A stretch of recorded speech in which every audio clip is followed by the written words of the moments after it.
इधर महाकुंभ में मौत का तांडव मचा था। 30 परिवारों ने अपनों को खो दिया। पूरे देश में गम का माहौल था। हर आंख नम थी। लोग कुंभ के घायलों के लिए मां गंगा से प्रार्थना कर रहे थे, लेकिन वहीं दूसरी तरफ कुछ लोग ऐसे भी थे जो इन मौतों का मजाक बना रहे थे, जिन्हें लोगों की मौत की कोई परवाह ही नहीं थी। उनके लिए तो ये सिर्फ एक मनोरंजन का साधन था। सोशल मीडिया पर कोई दिल का इमोजी डाल रहा था तो किसी को भर भर कर हंसी आ रही थी, लेकिन उनसे भी ज्यादा जिम्मेदार कुछ और लोग भी हैं जो सोशल मीडिया पर इन मौतों का मजाक बना रहे थे। पहले आप जरा इन कमेंट्स को पढ़िए और खुद इनकी बेशर्मी को समझने की कोशिश करिए। ये एक सोशल मीडिया परजीवी है जो महाकुंभ से जुड़ी खबर पर कमेंट करते हैं, जिसमें लिखा है America chat GPT, China deep sea, India deep डुबकी। इस कमेंट पर कई और लोगों ने भी अपनी बेशर्मी की हंसी दिखाई। वहीं तैयब अंसारी नाम के एक यूजर ने कमेंट किया, ये भगदड़ वीआईपी लोगों के आने से हुई है। सबको 6 से 10 घंटे तक एक जगह पर रोक दिया गया, फिर एक जगह ज्यादा लोग होने की वजह से ये स्थिति उत्पन्न हुई। हालांकि इस कमेंट का जवाब भी दिया गया, जिसमें तैयब अंसारी से किसी और यूजर ने पूछा कि आप ऐसे जानकारी दे रहे हैं कि आप वहां पर गए थे, ज्यादा तेज न बने। तो वहीं एक और यूजर ने तो हद ही पार कर दी। हेवन प्रिंसेस 786 नाम के एक यूजर ने इंसानियत को तार तार करते हुए लिखा, कुछ गंदगी साफ हो गई। इस कमेंट के पीछे हंसी की भी कई इमोजी पोस्ट कर रखी है। इन कमेंट्स करने वालों में सिर्फ तैयब अंसारी या फिर 786 वाली प्रिंसेस मोहतरमा ही नहीं, यहाँ इतने लोग अपनी जहालत का खुला प्रदर्शन कर रहे हैं कि जिन्हें गिनते गिनते सुबह से शाम हो जाएगी, लेकिन इनकी गिनती खत्म नहीं होगी। ये तो कुछ सोशल मीडिया पर उछल कूद करने वाले मेढक थे, लेकिन देश की बड़ी बड़ी राजनीतिक पार्टियों ने भी अपनी संवेदनशीलता इस मुद्दे पर पूरी तरह से खो दी। फिर चाहे वो कांग्रेस हो, आम आदमी पार्टी के मनीष सिसोदिया या फिर समाजवादी पार्टी के मुखिया अखिलेश यादव ही क्यों ना हो। हाथरस कांड जैसे संवेदनशील मुद्दे पर कानून व्यवस्था तोड़ने वाले राहुल गांधी वीआईपी कल्चर और बेहतर इंतजाम की बात कर रहे हैं, तो वहीं मनीष सिसोदिया कह रहे हैं कि कुंभ में शानदार व्यवस्था है, और अखिलेश यादव नैतिकता के आधार पर योगी आदित्यनाथ से इस्तीफे की मांग कर रहे हैं।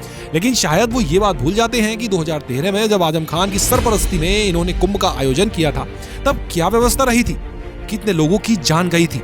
अखिलेश को तो छोड़िए, आजम खान ने भी इस्तीफा नहीं दिया था।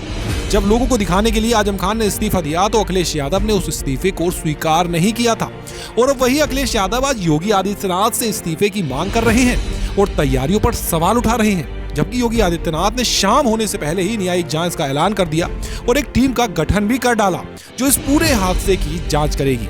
3 सदस्यीय कमेटी का गठन किया गया, जिसमें रिटायर्ड जज हर्ष कुमार अध्यक्ष, रिटायर्ड आईपीएस वीके गुप्ता सदस्य, रिटायर्ड आईएएस डीके सिंह को भी सदस्य बनाया गया है। ये कमेटी 1 महीने के अंदर पूरे हादसे की जांच करेगी।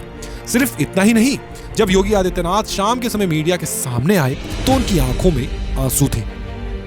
मर्माहत करने वाला है।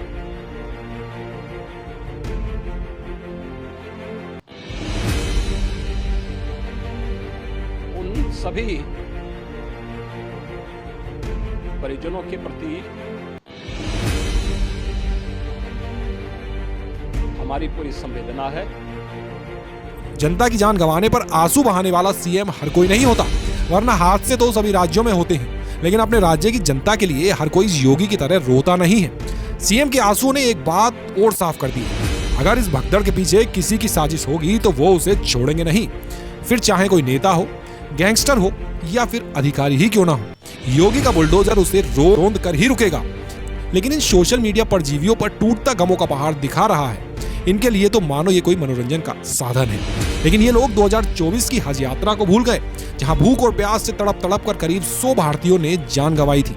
साथ ही ये भी भूल गए होंगे कि दुनिया भर के लोगों में से 1000 से ज्यादा लोगों की मौत वहीं हो गई थी, जिनमें से ज्यादातर लोगों के शव भी वापस नहीं आ सके थे। जबकि हज यात्रा पर तो केवल 20 लाख के करीब यात्री ही पहुंचे थे, लेकिन कुंभ में तो एक दिन में 5 करोड़ से ज्यादा लोग पहुंचने लगे थे। ऐसे में सीएम योगी पर उंगली उठाने वालों को और महाकुंभ का मजाक बनाने वालों को एक बार फिर अपने गिरेबान में झांकना चाहिए कि क्या वो सही कर रहे हैं या गलत।